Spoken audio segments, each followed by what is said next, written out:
Hello friends, कैसे हैं आप सभी लोग। यस के पाठशाला चैनल में आपका बहुत बहुत स्वागत है। उम्मीद करता हूं आप लोग अच्छे होंगे और स्वस्थ होंगे, मस्त होंगे और आप लोगों की तैयारी एकदम झकास चल रही होगी। ठीक है, देखिए हम लोग कल वाले पार्ट में क्वेश्चन नंबर 10 तक देख चुके थे। पेन कहीं नहीं चल रहा यार। हाँ, क्वेश्चन नंबर 10 तक हम लोग देख चुके थे। अब हम लोग उसी टेस्ट को या उसी प्रीवियस ईयर को हम लोग कंटिन्यू करेंगे क्वेश्चन नंबर 11 से। फर्स्ट वाले पार्ट में हम लोग 10 नंबर तक क्वेश्चन देख लिए थे। ठीक है, जिसको अगर जो लोग चैनल पर अगर नए हैं तो जाके प्लेलिस्ट में देख लीजिए। मैं एसएससी जीडी का ये प्रीवियस ईयर क्वेश्चन करा रहा हूँ। ठीक है, एसएससी जीडी का प्रीवियस ईयर। और जाइए चैनल पर विजिट के प्लेलिस्ट बना है, उसमें पूरा क्वेश्चन पड़ा होगा, उसको देखिए अच्छे से। ठीक है, तो चलिए हम लोग अपना जहाँ से ख़त्म किए थे कल वाले वीडियो में वहीं से स्टार्ट करते हैं। क्वेश्चन नंबर अब 11 देखते हैं। देखिए क्वेश्चन नंबर 11 क्या बोल रहा है, यदि एक पंखे का विक्रय मूल्य 306 रुपया है और हानि प्रतिशत कितना है 32%, तो पंखे का क्या होगा, क्रय मूल्य कितना पड़ेगा। बहुत ईजी क्वेश्चन है। देखिए अगर 32% लिखेंगे इसको, है ना, तो 4/32 और 4/25 100। ठीक है, तो 8/25 लिख सकते हैं ना। अगर हम इसको क्रय मूल्य मान लें, इसको क्या मूल्य लें, सीपी यानी क्रय मूल्य मान लें, और 8 का लाभ हानि होगा। अगर हम देखिए तो सीपी इज टू एसपी, क्रय मूल्य से विक्रय मूल्य का क्या रेशियो आएगा। अगर खरीद रहे हैं 25 रुपया का और 8 रुपया का हानि पे बेचेंगे तो कितने में बेचेंगे, 17 में बेचेंगे। तभी तो 25 में खरीदे 17 में बेच दिए, हानि कितना हुआ 8 रुपये का। लेकिन 17 में नहीं बेच रहे हैं, बेच कितने में रहे हैं 306 रुपया में। देखिए अब देखिए कितने गुना हुआ, 17 एकम 17, 17 अट्ठे 136 यानी 18 गुना हो गया। तो आपका ये भी क्रय मूल्य भी कितना हो जाएगा 18 गुना। 18/95 0, 18 दूना 36, 9 45। ठीक है, यानी क्रय मूल्य आ गया कितना 450। ठीक है, चलिए आराम से एकदम समझते जाइए सभी क्वेश्चन को। ठीक है, कहीं भी डाउट होगा कमेंट कर लीजिएगा। क्वेश्चन नंबर 12 देखते हैं। देखिए क्वेश्चन नंबर 12 क्या बोल रहा है, एक विद्यालय में कितने विद्यार्थी हैं 560। बहुत बढ़िया है, अच्छा स्कूल है। 560 विद्यार्थी हैं जिनमें लड़के और लड़कियां का अनुपात 13:15 दिया है। मान लेते हैं इसमें कुछ बॉय होंगे कुछ गर्ल्स। मान लीजिए बॉय इज टू गर्ल्स का रेशियो कितना दिया है 13:15 दिया है। ठीक है, यदि विद्यालय में 40 और लड़कों को दाखिला हो जाता है तो लड़के और लड़कियों का नया अनुपात कितना होगा। देखिए टोटल कितना है 28, 5×3 = 2, लेकिन 28 नहीं है, टोटल तो है कितना 560। कितने गुना होगा 20 गुना, तो बॉय भी 20 गुना हो जाएगा। ठीक है, तो 13 दूना 26, 260 हो गया। और ये आपका गर्ल्स भी 20 गुना हो जाएगा, यानी 15 दूना 300। यानी अगर इसमें देखा जाए तो बॉय कितने होंगे 260 और इसमें गर्ल्स कितने होंगे 300। अब आगे बोल रहा है 40 और लड़कों का एडमिशन हो गया, तो लड़के कितने बढ़ गए 40, तो टोटल कितने हुए लड़के होंगे 300 लड़के और 300 लड़कियां। तो रेशियो क्या होगा 1:1 का रेशियो ये बन गया। ठीक है, चलिए क्वेश्चन नंबर हम लोग क्या देखेंगे, क्वेश्चन नंबर 13 देखते हैं। टाइम एंड वर्क का है, आराम से समझिए। देखिए यशवंत अकेले काम को कितने दिन में कर रहा है 16 दिनों में कर रहा है। बहुत अच्छी बात है। यशवंत कितने दिन में किया 16 दिन में। ठीक है, और यश2 कितने दिन में किया 80 दिन में। मान लेते हैं यश2 कितने दिन में कर लिया काम को 80 दिन में। यश3 की सहायता से वे उसी काम को कितने दिनों में करते हैं 6 दिनों में। यानी तीनों मिल के अगर करें यश1 यश2 प्लस यश3, अगर तीनों मिल के करें तो कितने दिन में कर लेंगे 6 दिन में। तो बताइए यश3 अकेले उस काम को कितने दिनों में पूरा कर सकता है। तो देखिए तीनों का एलसीएम लगिए, तो इसका तो 80 आएगा, लेकिन इसमें 2 और 3 है, लेकिन इस में 3 नहीं है, तो 8×3 = 24, यानी 80 × 3 इसका आ जाएगा आपका एलसीएम, यानी टोटल वर्क आ जाएगा। 80 × 3 मैं इसलिए लिखा हूँ, आप डायरेक्ट 8×3 = 24 240 भी लिख सकते हैं, ऐसे हमको काटने में ईजी होगा। ठीक है, ये आपका आ गया कितना टोटल वर्क, टोटल वर्क मिल गया हमको। अब बताइए S1 16 दिना में इतना काम कर रहा है तो इफिशियंसी कितनी हो जाएगी, 16 × 80 यानी 5 × 15। इधर आ गया है इसका इफिशियंसी। इफिशियंसी मैंने आपको बताया है, हमेशा बताता हूँ, एक दिन में अगर कोई व्यक्ति जितना अधिक काम करता है वही उसकी इफिशियंसी होगी। यानी S1 एक दिन में कितना काम कर रहा है, 15 काम। अब S2 की इफिशियंसी कितनी हो गई, 3 काम। अब ये तीनों के मिल के इफिशियंसी कितनी हो गई, अब देखिए 40। ठीक है, इसको डिवाइड करेंगे, 3 एकम 3, 3 दूना 6 और 20 दूनी 40। देखिए अब हमको S3 से कराना है काम, तो सबसे पहले S3 का क्या निकालेंगे, इफिशियंसी कितनी है कि एक दिन में वो कितना काम कर रहा है। अब देखिए S1 कर दिया कितना, 15, S2 कितना कर दिया, 3, टोटल कितना हो गया 18। लेकिन तीनों को मिला के इफिशियंसी कितनी है, 40। इसकी कितनी होगी, 18 ये हो गया, एक इसकी कितनी हो जाएगी, 22। हमको इफिशियंसी S3 की मिल गई, यानी S3 एक दिन में कितना काम करेगा, तो 22। टोटल वर्क हमको कराना है तो देखिए कितने दिन में कर लेगा, बट्टा के 22। अब 2 से काट दीजिए, ये हो जाएगा 40, ये हो जाएगा 11, 4 तिहाई 120 बटा के 11 दिन में पूरा काम कर लेगा, यानी ऑप्शन नंबर 4। चलिए अब अगला क्वेश्चन देख लेते हैं। क्वेश्चन नंबर 14 क्या बोल रहा है, देखिए बोर्ड मॉस का आ गया, इसी में हम सॉल्व कर देते हैं ना। आपको इसमें पता होगा, सबसे पहले हम लोग देखिए छोटा कोष्ठक को सॉल्व करते हैं, फिर मझला कोष्ठक को, फिर उसके बाद सबसे बड़े वाले कोष्ठक को। ठीक है, तो हम लोग पहले इस यहाँ पर इसको सॉल्व करेंगे, देखिए है ना। अब इसमें सबसे पहले क्या करेंगे, गुणे वाले को सॉल्व करेंगे तो 6 दूनी 12 हो गया। फिर 12 के बाद इसको क्या करेंगे, माइनस करेंगे, -9 और +14, 12 में से 9 गया 3, 14 3 17। अब देखिए कितना होगा, 4 गुणे इधर बचा क्या, 17। अब देखिए यहाँ पर क्या है, अब इस कोष्ठक को सॉल्व करेंगे तो अब पहले क्या करेंगे, डिवाइड या मल्टीप्लाई, पहले डिवाइड करेंगे तो 17 चौका 68 हो जाएगा। यहाँ भी कितना आएगा, 17। अब देखिए अब ये हो गया 17, अब यहाँ भी गुणा हो गया, इसको जब इसमें भाग देंगे 17 आ गया। अब यहाँ पर क्या था आपका 17, तो एक मिनट यहाँ पर हो गया 9, 12 में से 9 गया 3 और 14 3 17। ठीक है, अच्छा ये 4 नहीं है ना, 4 से तो हम लोग डिवाइड कर दिए ना। अब 17 गुणे 17 289। अब 289 के डिवाइड कर देंगे तो आंसर आ जाएगा 1। समझ में आया, नहीं आया, चलिए अच्छा फिर से देख लेते हैं। देखिए एक बार फिर से देखिए, पहले हम लोग इस वाले ब्रैकेट को सॉल्व करेंगे। ठीक है, तो देखिए क्या हो जाएगा, 6 दूनी 12, पहले गुणा को इसमें सॉल्व करेंगे तो 6 दूनी 12, 12 में से 9 गया 3 और 14 में 3 जोड़ेंगे 17, तो इधर कितना आ जाएगा 17। इधर जब 17 आ गया, ठीक है, कितना आ गया यहाँ पर 17। अब देखिए अब ये कोष्ठक तो खत्म, तो यहाँ पर हम लोग क्या लिखेंगे, 4 गुणे 17 और ये बचा 68 ना। अब गुणा और डिवाइड है, तो पहले क्या करेंगे, डिवाइड करेंगे, तो 4 का जब इसमें डिवाइड करेंगे तो 17 बचेगा। अब 17 गुणे 17 289, 289 में 289 को भाग देंगे तो 1। ठीक है, चलिए क्वेश्चन नंबर 15 देखिए, 15 क्या कर रहा है, एक निश्चित धनराशि पर 13% वार्षिक ब्याज की दर से 5 वर्षों में 2275 साधारण ब्याज प्राप्त होता है, तो वह धनराशि ज्ञात कीजिए। बहुत ईजी है, एक साल में अगर 13% मिल रहा है तो 5 साल में कितना मिलेगा, 65%, यानी 65% की वैल्यू कितना दे दिया, 2275। तो 1% की वैल्यू निकालिए, 5 से काटिए, 5 13 65, यहाँ से काटेंगे तो 5 चौका 20 और 5 पचे 25, 5 पचे 25। ठीक है, अब 13 से काट दीजिए, 1% की वैल्यू कितना आएगा, 13 तिया 39 नहीं जाएगा ना, 13 तिया हाँ 39 और 13 पचे 65, यानी 35 आ गया। 1% की वैल्यू 35, तो 100% की वैल्यू निकाल लीजिए। अगर 100 का गुणा करेंगे तो यहाँ पर 2 जीरो बढ़ जाएगा। ठीक है, आ गया इतना।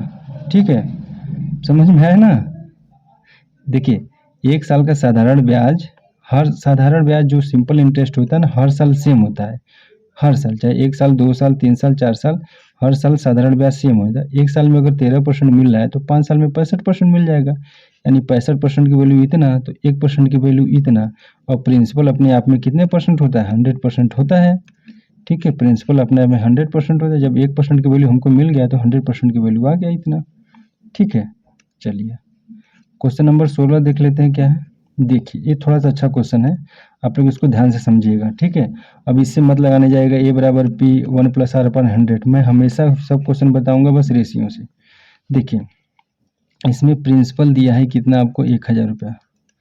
प्रिंसिपल दिया है 1000 रुपया 2 वर्ष के लिए, चक्रवृद्धि ब्याज अर्धवार्षिक रूप से। ठीक है, यानी 6 महीना पे। अब अर्धवार्षिक दे दिया तो इसमें ब्याज कब इंक्लूड होगा? वैसे तो ब्याज 1 साल पर इंक्लूड होता है। ठीक है, लेकिन अब 6 मंथ पे ही इंक्लूड होगा। ठीक है, 6 मंथ पे इंक्लूड होगा ब्याज। और 464.1 रुपये है, तो वार्षिक ब्याज की रेट पूछ रहा है। देखिए अब ब्याज हमको कंपाउंड इंटरेस्ट कितना मिल गया, 464.1।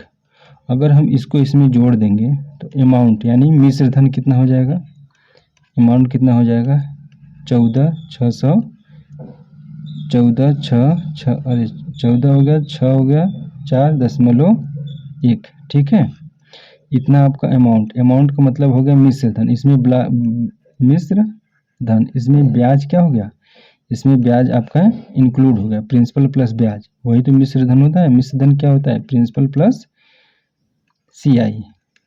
ठीक है, ये हो गया आपको मिश्र धन। ठीक है, अब देखिए, अब ये समझ गए ना। अब हम बताते हैं। देखिए प्रिंसिपल से हम रेशियो बना रहे हैं अमाउंट का। ठीक है, देखिए अगर ये 2 वर्ष के लिए ब्याज दिया है, 2 वर्ष के लिए दिया है, लेकिन इंक्लूड कराया 6 महीने पर। देखिए अगर 6 महीने में, जैसे ब्याज नॉर्मली लगता है 1 ईयर पे, लेकिन 6 महीने पर लग रहा है तो 2 साल में ठीक है, 2 साल में 4 बार लगेगा ब्याज, है ना। तब इसी पर हम 4 का रेशियो बनाएंगे। देखिए 1000, ये क्या होगा, 1000 रेशियो कितना हो जाएगा, 14, 6, 4.1, ये हो गया।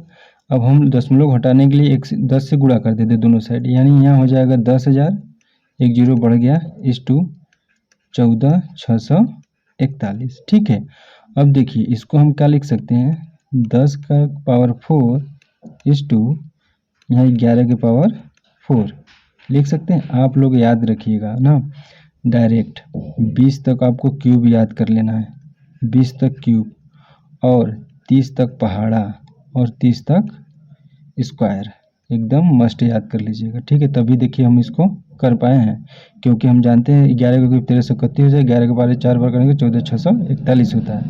तो देखिए अब एक कितना बन गया, 10 से 11, यानी एक ब्याज मिल गया, 10 से 11 हुआ। एक साल में ब्याज मिला 1 रुपया, तो 10 किस पे, मूलधन पे, तो 100 पे कितना। ठीक है, 10 से कम तो 10%, 10% ये रेट निकल के आ गया, लेकिन आंसर तो 20% दिया है, तो कैसे। लेकिन ध्यान दीजिए ये 10% कब का है, ये 6 मंथ का आया है। ठीक है, अर्धवार्षिक मैंने निकाला हूँ ना, ये 10% 6 महीने का आया है। ठीक है, 10% 6 महीने का, यानी 6 मंथ में 10%। ठीक है, फिर अगले 6 महीने का 10%, ओवरऑल कितना हो गया, 20%। ठीक है, तो ऑप्शन नंबर दूसरा। ठीक है, चलिए क्वेश्चन नंबर 17 देखते हैं। ये किसका है, ये तो एवरेज का क्वेश्चन है। क्या बोल रहा है, TUV का औसत भार 42 kg, तो योग कितना हो जाएगा तीनों का, फटाक से बजाइए, 3 चौक के 12 यानी 126। ठीक है, T और V का औसत भार कितना है 40, तो इसका योग कितना हो गया 40 दूना के 80। U और V का योग कितना होगा 36 दूना के 72। अब इसको ऐड कर दीजिए, 8 7 15 यानी 152। अब 152 में से 126 माइनस कर दीजिए, तभी तो U को निकलेगा। तो 12 में से 6 गया, 6 यूनिट डिजिट देखिए 6 किसका है, इसी का है आंसर। चलिए नेक्स्ट क्वेश्चन देखते हैं। देखिए 11 का डिविजिबिलिटी रूल क्या है, आपको पता है। देखिए डिविजिबिलिटी रूल 11 का आप लोग ध्यान से समझिएगा। सम प्लेस पे जितने भी संख्या है उसका करना है योग।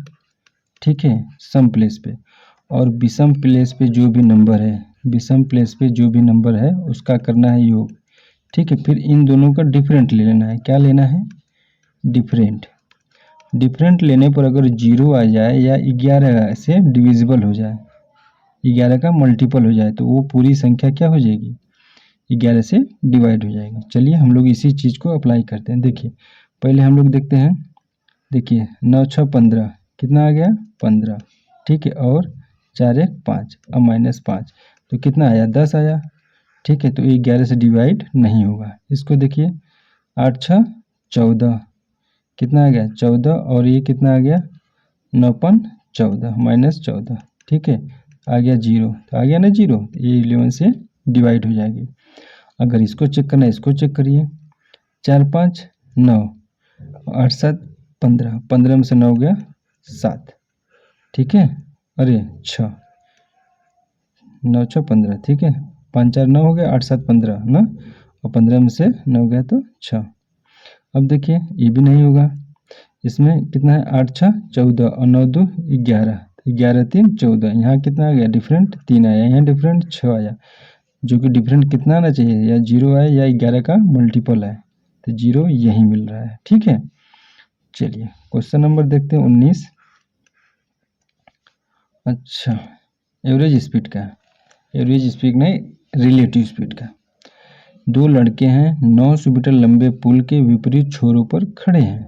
यदि वे क्रमशः 10 मीटर प्रति मिनट और 8 मीटर प्रति मिनट की चाल से चलते एक दूसरे की ओर चलते हैं तो वे कितने समय लेंगे। देखिए एक मान लीजिए कोई पुल है, ठीक है, एक कोई क्या है पुल है, पुल की लंबाई कितनी है 900 मीटर है, पुल की लंबाई कितनी है 900 मीटर है। यहाँ कोई एक बालक है, यहाँ कोई दूसरा बालक है, ठीक है, इसकी स्पीड है कितनी 10 मीटर प्रति मिनट और इसकी है 8 मीटर प्रति मिनट, ठीक है। अब देखिए अपोजिट, चूँकि अपोजिट डायरेक्शन में जा रहे हैं इसलिए स्पीड क्या हो जाएगी ऐड हो जाएगी, तो जो रिलेटिव स्पीड कितनी हो जाएगी 10 7 18 मीटर प्रति मिनट, ठीक है, 18 मीटर प्रति मिनट, ये रिलेटिव स्पीड हो गया इन दोनों की।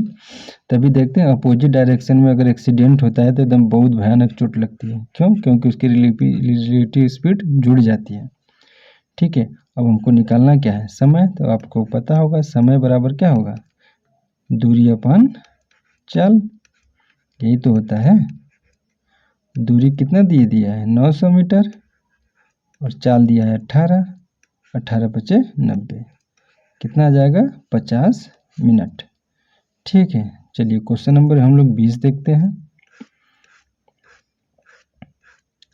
देखिए बहुत इजी क्वेश्चन है ये, और ये सेट का आखिरी क्वेश्चन है, टोटल 20 क्वेश्चन हो जाएगा। एक वस्तु के क्रय मूल्य और विक्रय मूल्य के बीच 120 रुपये का अंतर है, यदि लाभ प्रतिशत कितना है 10%, तो विक्रय मूल्य कितना है। देखिए लाभ प्रतिशत कितना हो रहा है 10%, तो 10% का फ्रैक्शन वैल्यू क्या लिखेंगे हम लोग 1/10।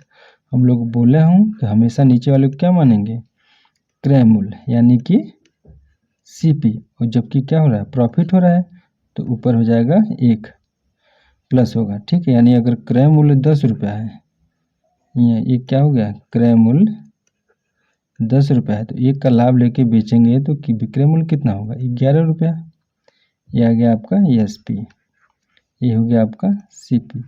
यानी अगर 10 रुपया में खरीद के 11 रुपया में बेच दिए, प्रॉफिट कितने का हुआ दोनों के बीच के क्रय मूल्य और विक्रय मूल्य का अंतर कितने का है 1 का, लेकिन एक का अंतर नहीं है कितना क्वेश्चन में दिया 120 का। देखिए यही तो अंतर दिया है क्रय मूल्य और विक्रय मूल्य का, तो क्रय और विक्रय मूल्य का रेशियो में अंतर 1 आया, यही क्वेश्चन में दिया 1 का वैल्यू 120, तो पूछा क्या है विक्रय मूल्य, तो विक्रय मूल्य का वैल्यू भी कितना हो जाएगा 120 गुना, ठीक है, यानी 1320। ऐसे कैसे गुणा करके देख लीजिए, ऐसे कैसे 12 कम 12 के 2 10, 12 कम 12 12 10 12 10 22 आ गया, गलत हो गया क्या, नहीं फिर से गुड़े 12 कम 12 12 कम 12 के 2, ठीक है, हाथ में आया 1, 12 कम 12 1 13, ठीक है, यानी 1320, ये आपका आंसर होगा, ठीक है। उम्मीद कर रहा हूँ कि ये सीरीज आपको बहुत अच्छा लगा होगा, ठीक है। बस इसी तरह आप लोग अपना हमको सपोर्ट करिए, हम बहुत अच्छा करेंगे, यूट्यूब पे पूरे सब कुछ फ्री पढ़ा देंगे, ठीक है ना, सब कुछ फ्री में पढ़ाएंगे, अभी मैथ जीएस रीजनिंग सब पढ़ाएंगे एकदम अच्छे से वो भी, ठीक है। बस आप लोग बस इसी तरह अपना प्यार हम लोग बरसाए रखिए।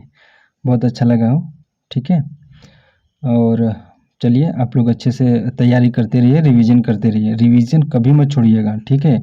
रिवीजन बोलते नहीं है बच्चे, revision is the success of की, है ना। तो रिवीजन एकदम मस्ट है, रिवीजन एकदम छोड़िएगा मत, ठीक है। प्लस 1 घंटा कम पढ़िएगा चलेगा, लेकिन रिवाइज एकदम पूरा करिएगा, ठीक है।